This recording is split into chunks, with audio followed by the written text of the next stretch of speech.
Hi friends, स्वागत है आज की इस वीडियो में। आज इस वीडियो में हम डिस्कस करने वाले हैं one of the best notification with related to gas authority of India, that is nothing but GAIL. इसका जो करियर अपॉर्चुनिटीज है, इसमें अराउंड E1 E2 कैटेगरीज के already application has been release. इसमें हम डिस्कस करेंगे डिटेल्ड एडवर्टाइजमेंट के बारे में। ये एडवर्टाइजमेंट में पूरा information with related to number of post, qualification, salary and how to apply and what is the criteria of selection, everything हम डिस्कस करेंगे। अभी before going to the notification, I want to discuss the credibilities, credentials of the GAIL. ये गेल के बारे में, this is basically a public sector company, यानी it is government supported company and it has the major infrastructure having LPG bottling plants, liquid hydrocarbons, petrochemicals and transmission of natural gas as well as the LPG through pipelines across the country। क्यों ये information आपको बता रहा हूँ? क्योंकि you are applying for the one of the best companies of Indian continent। Let's move to the post. आपको इसमें दिया है सीनियर इंजीनियर के लिए, इसमें टोटल पोस्ट है 6 और दूसरा सीनियर इंजीनियर के लिए 3। लाइक ऐसा हर जगह आपको कैटेगरीज भी क्लियरली डिफाइंड है, E2 E1 E3, लाइक इधर पे क्लियरली डिफाइन किया है। अपार्ट फ्रॉम दैट, वो रिजर्वेशन किस किस कैटेगरी में, अगर समझो कि PWBD यानी उसका अब्रीवेशन है, आपको इधर पे क्लियरली दिया है आपको। What is PWCD, that is persons with benchmark disabilities, BLV। इसका हर वर्ड का they have given the clear information.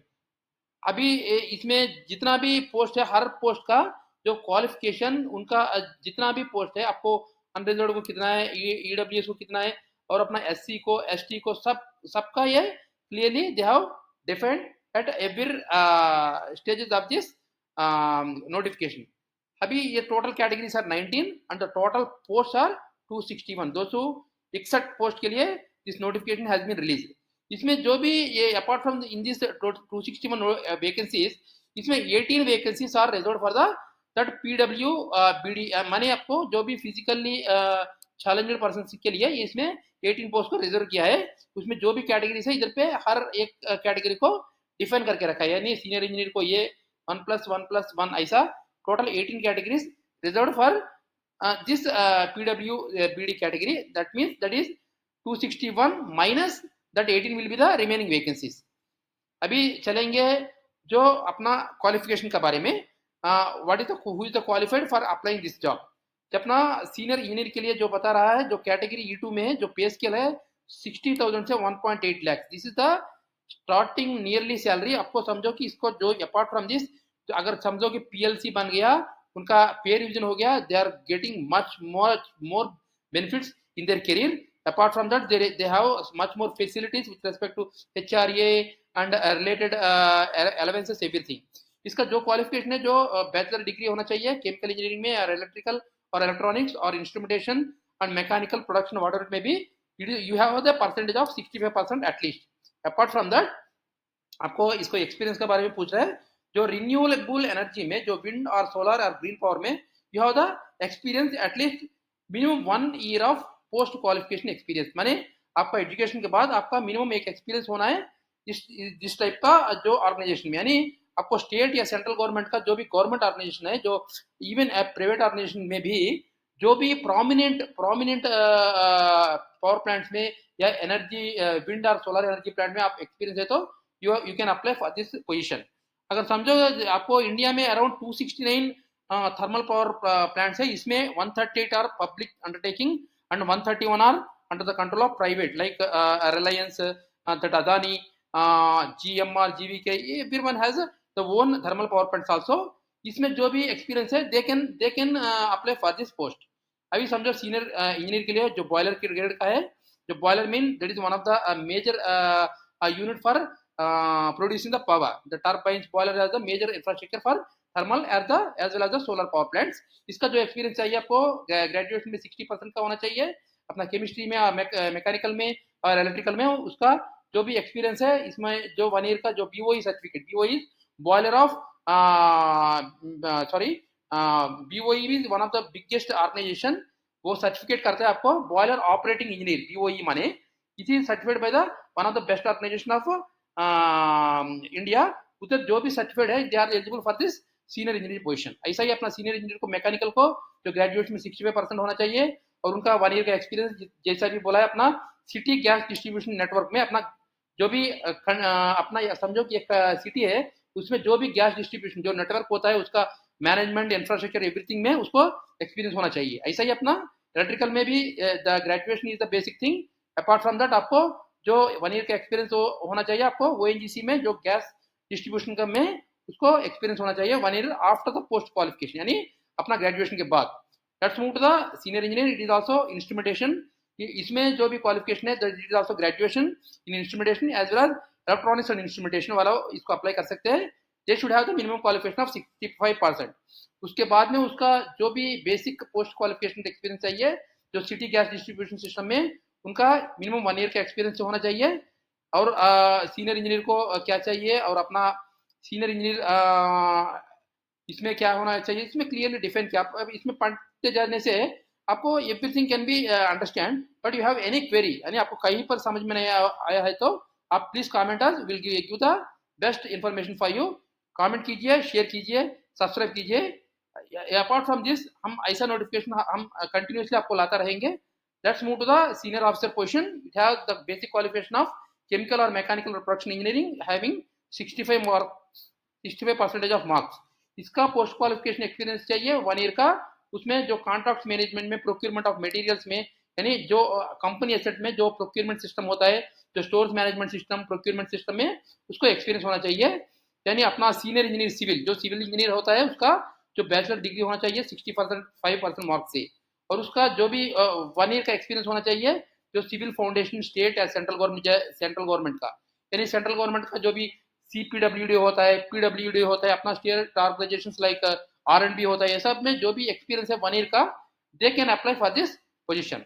ऐसा ही अपना सीनियर ऑफिसर के लिए पूछ रहा है दे should have the 65% of basic qualification and 2 years of MBA यानी जो भी ग्रेजुएशन यानी बैचलर डिग्री होना चाहिए उसके साथ अपना MBA भी उसको बेसिक थिंग होना चाहिए। और उसका 1 ईयर का एक्सपीरियंस होना चाहिए जो लार्ज एंड मैन्युफैक्चरिंग इंडस्ट्रीज में जो सिमिलर एक्टिविटीज में जो भी वर्क किया हो।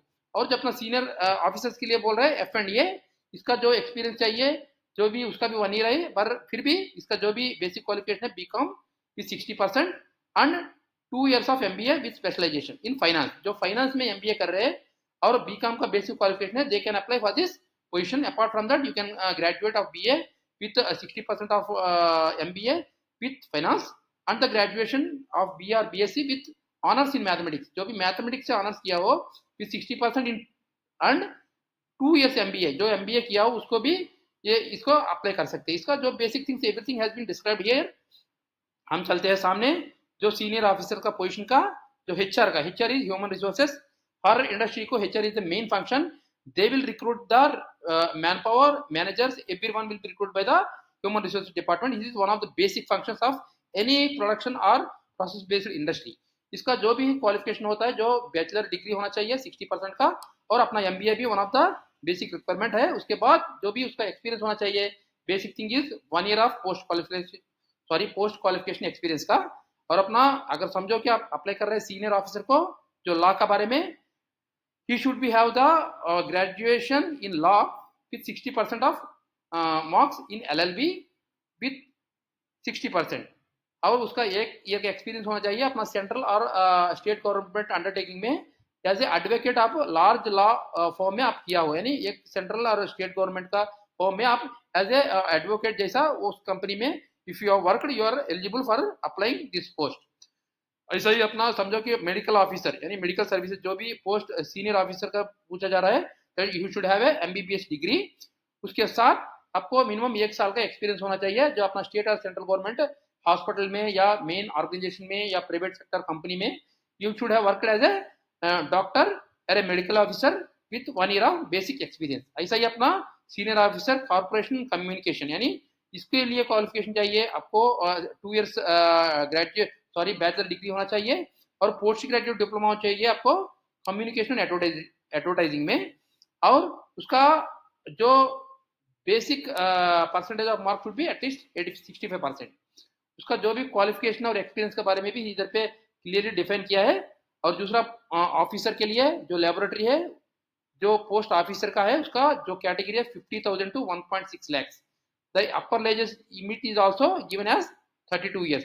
हर पोस्ट का इधर पे आप देखा होगा, the pay scales are clearly defined. आपको हर जॉब का पे स्केल्स और उसका एज ग्रुप एवरीथिंग डिफाइन किया है। ये फिर मैं आपको बोल रहा हूँ, this is one of the best opportunities in your life who has the best experience in such type of fields. और उसका जो भी समझो कि सिक्योरिटी ऑफिसर का जो व्हाट इज द क्वालिफिकेशन, और उनका जो भी अपना एक्सपीरियंस यानी 3 साल का एक्सपीरियंस होना चाहिए। जो अगर मेजर इंडियन ऑर्गेनाइजेशन में जो असम राइफल्स, CISF, CRPF और BSF border security force, Indo Tibetan border police, like these are the major Indian organisation with respect to the security of our country. इसमें आपको 3 साल जो वर्क किया है, they are eligible for the applying this post. अभी समझो कि जो पोस्ट ऑफिसर का बारे में जो बात करें ऑफिशियल लैंग्वेज का, इसका भी जो अपर एज लिमिट है 35 years। इसका जो बेसिक क्वालिफिकेशन है MS मास्टर डिग्री चाहिए आपको हिंदी, और लिटरेचर में चाहिए 60% का, और डिग्री और diploma in translation in Hindi to English, यानी हिंदी से जो इंग्लिश को ट्रांसलेट करने में जो भी डिग्री चाहिए उसको, वो अपना वाइस वर्सा डिग्री आपको इसमें होना चाहिए। उसका बेसिक एक्सपीरियंस भी जितना होना चाहिए सब इधर पे क्लियरली डिफाइन किया है। अभी चलेंगे हम अपना एजुकेशन क्वालिफिकेशन के बारे में। जो एजुकेशन क्वालिफिकेशन है, हमको जो भी इसमें अप्लाई करने वाले ये फिर one should have a full time regular course, यानी जो भी कॉलेज से रेगुलर कॉलेज से पढ़ा हुआ वही ओनली इसको अप्लाई कर सकते हैं। यानी अब जो भी पार्ट टाइम किया हो या डिस्टेंस मोड में काम पढ़ाई किया है, they are not eligible for this post करके क्लियरली डिफाइन कर रहा है। एक्सेप्ट CA एंड CMA, यानी CA माने जो फाइनेंस रिलेटेड जो अपॉर्चुनिटीज है उनको there is a consideration given for this post. आपको apart from that as all minimum essential qualification must be from UGC recognised, यानी जो भी आपका सर्टिफिकेशन होगा आपका नेशनल जो भी गवर्नमेंट ऑर्गेनाइजेशन से होना चाहिए, और the college in which you have studied it should be recognised by the Union Grants Commission, UGC से आपको अप्रूव्ड होना चाहिए। और आपका इंजीनियरिंग डिग्री होना चाहिए, it should be taken as BE और BTech और BSc इंजीनियरिंग, यानी BE माने bachelor of engineering, BTech bachelor of technology and BSc is engineering, क्योंकि some of the universities will provide the degree as BSc engineering. जो भी है this eligibility they are eligible for applying such post. ऐसा ही आपको candidate having 5 years integrated course में जो भी पढ़ा है, यानी अगर समझो कि some of the colleges through MCET और engineering examinations, or even you are going through JEE main also, there is a course of 5 years course are there। अगर समझो कि उसमें आप पढ़ाई किया, they are also eligible for this position। ऐसा हर post का they have clearly defined the what are the qualification, what where the diploma or the degree has to be taken care, and what is the eligibility criteria is clearly defined। Minimum essential post qualification experience आपको जो भी बोला है वो clearly 11/12/2024 को consider किया जाएगा, यानी आपका जो भी टारगेट डेट होगा 11 दिसंबर 2024 बेस करके आपको क्वालिफिकेशन को they will consider as the basic thing. ऐसा ही आपको जो प्राइवेट सेक्टर में आप किया है उसका, तो उसमें what are the organisation characteristics, वो कितना लिमिटेड कंपनी का इंफ्रास्ट्रक्चर है, उसका how many man power are working there, उसका टर्नओवर कितना है, ये सब आपको उसमें फील्ड में फिल करना चाहिए। अगर अभी चलेंगे हम द एज रिलैक्सेशन के बारे में। जो भी रिजर्व्ड कैटेगरीज है like SC ST OBC that physically that challenged people के लिए जो 5 years 3 years 10 years 13 years 15 years, that means जो टॉपेस्ट एज है, समझो कि जिसका मैक्सिमम एज से this is the plus, you can add it as a plus, यानी आप समझो कि अगर 32 years से आपको क्वालिफिकेशन दिया है उसमें एज रिलैक्सेशन, समझो कि 32 को 5 ऐड कर सकते हैं। Who is the category in SC ST, likewise you can check out your reservation category with respect to the age relaxation। इसमें आप देखिए हर जगह आपको एवरीथिंग गिवन। अभी चलेंगे one of the best requirement, हम कभी भी जॉब के लिए चलेंगे तो सोचते फर्स्ट एमएलमेंट्स के बारे में। E2 कैटेगरी में जो 60,000 से जो 1.8 लाख इज द टोटल एमएलमेंट्स मिल सकता है आपको। जो बेसिक पे एक भी बोल रहा हूँ आपको, ये जो भी पेमेंट्स बता रहा है this is the initial stages only. इसमें जितना भी ग्रोथ है आप ये नहीं पाओगे कि वेन एवर आपको समझो कि 4-5 साल वर्क किया, you will go to the much more hikes, you you will get the best prosperity, and at the same time you have the best social status also. Why I am insisting? Because it is the best opportunity in your life.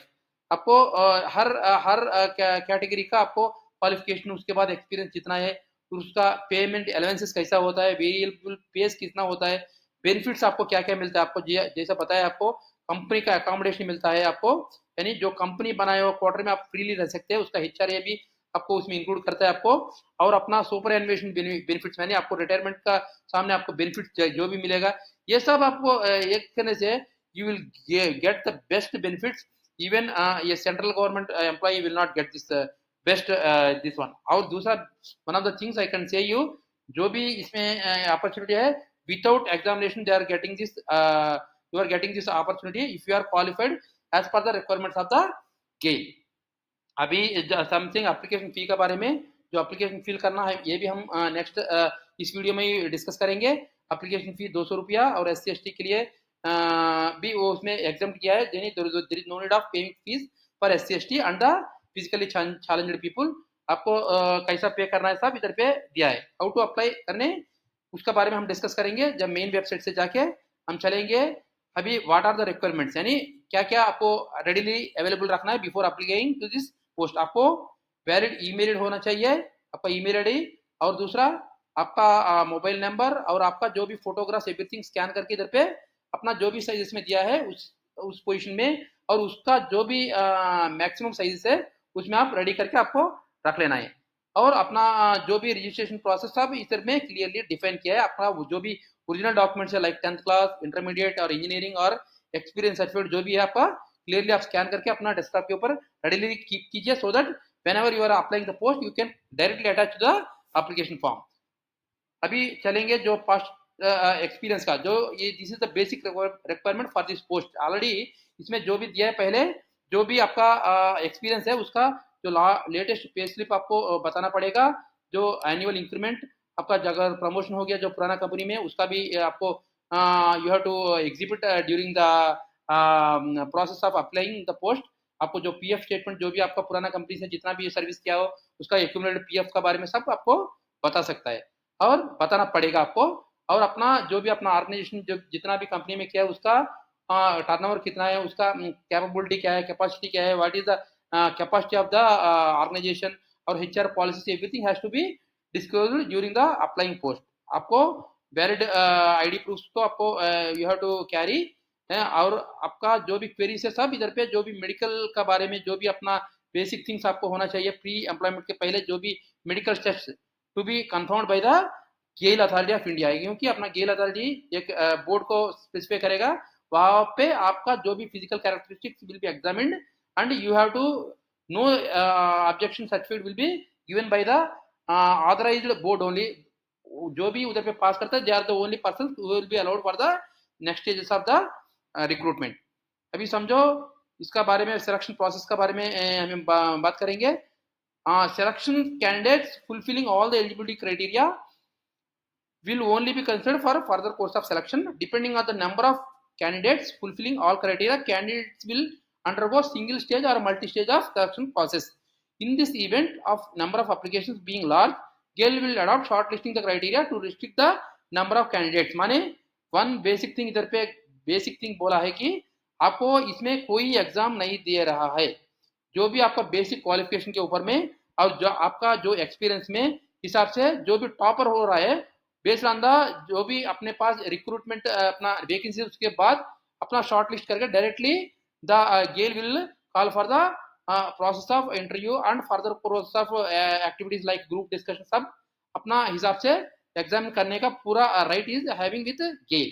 All the details, जो भी details है आपको पहले जो भी apply में application में fill कर रहे हैं please it has correct information दीजिए, क्योंकि अगर समझो कि कुछ भी गलत हो गया आप डिस्क्वालीफाई हो जाएंगे और you will be ruled out from the recruitment process. इसीलिए जो भी इन्फॉर्मेशन दे रहे हैं please ensure that you are giving the right information.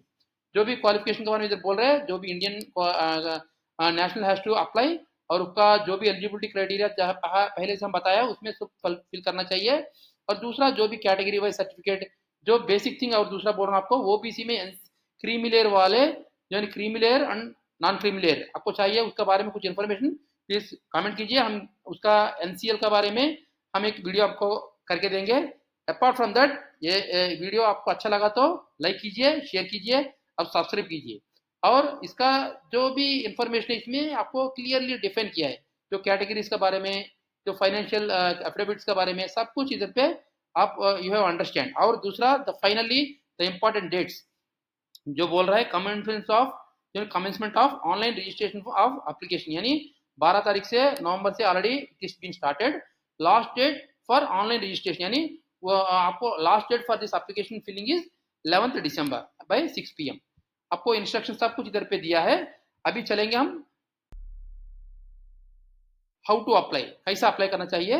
अभी इसमें हाउ टू अप्लाई में क्लिक करेंगे, इसमें आपको चले जाएगा, इसमें नोटिफिकेशन में अपना जो भी OTP भी आप पहले अगर समझो कि आपको नया यूजर है तो इधर पे नए यूजर पे क्लिक कीजिए। आपको जो भी रिलेवेंट इन्फॉर्मेशन आपको इसमें फिल करना चाहिए। आपको अगर समझो कि आप एम्प्लॉई है, नो। अगर आपका फर्स्ट नेम और लास्ट नेम और मिडिल नेम, जो भी आपका ईमेल आईडी और आपका कंफर्म ईमेल आईडी कीजिए सर। उसके बाद आप आपका जो भी सेंड OTP पे प्रेस करने से you will get a valid OTP to our registered mail ID. जो भी इधर पे मेल आईडी दिया है ना, उसको आप एक OTP चला जाएगा। OTP से और आपको एक कैप्चर डालने के बाद आप सबमिट करने से you will get the registration process. आपका रजिस्ट्रेशन प्रोसेस अभी खत्म हो गया है। अभी आपको समझो कि अप्लाई करना है तो अप्लाई पे क्लिक कीजिए। आप जो भी यूजर आईडी जो आपको क्रिएट किया है उसको इधर पे क्लिक कीजिए। अपना OTP जो भी मेल आईडी को आपको आया है उसको इधर पे डाल दीजिए और सेंड OTP पे दबाइए। आप डायरेक्टली आप इस पे चले जाएंगे अपना डायरेक्ट नोटिफिकेशन में। हम एक बार आपको करके थोड़ा बताएंगे so that you have a better idea in this applying process. इसके बाद अप्लाई करने के बाद आप चलेंगे डायरेक्टली आप नोटिफिकेशन में। उसके बाद एक एक आपका जो भी जो एक्सपीरियंस का, जो एजुकेशन क्वालिफिकेशन का, जो अपलोडिंग सर्टिफिकेट, एवरीथिंग आपको पेज वाइज मिल जाएगा। Finally you have to check for the payment and application will be submitted. आप ये इस वीडियो पसंद आया होगा, लाइक कीजिए, शेयर कीजिए। अगर आपको नोटिफिकेशन के बारे में कुछ इंफॉर्मेशन जानकारी चाहिए तो कमेंट कीजिए। बस इतना ही इस वीडियो में। Thank you for watching. Have a nice day and जय हिंद।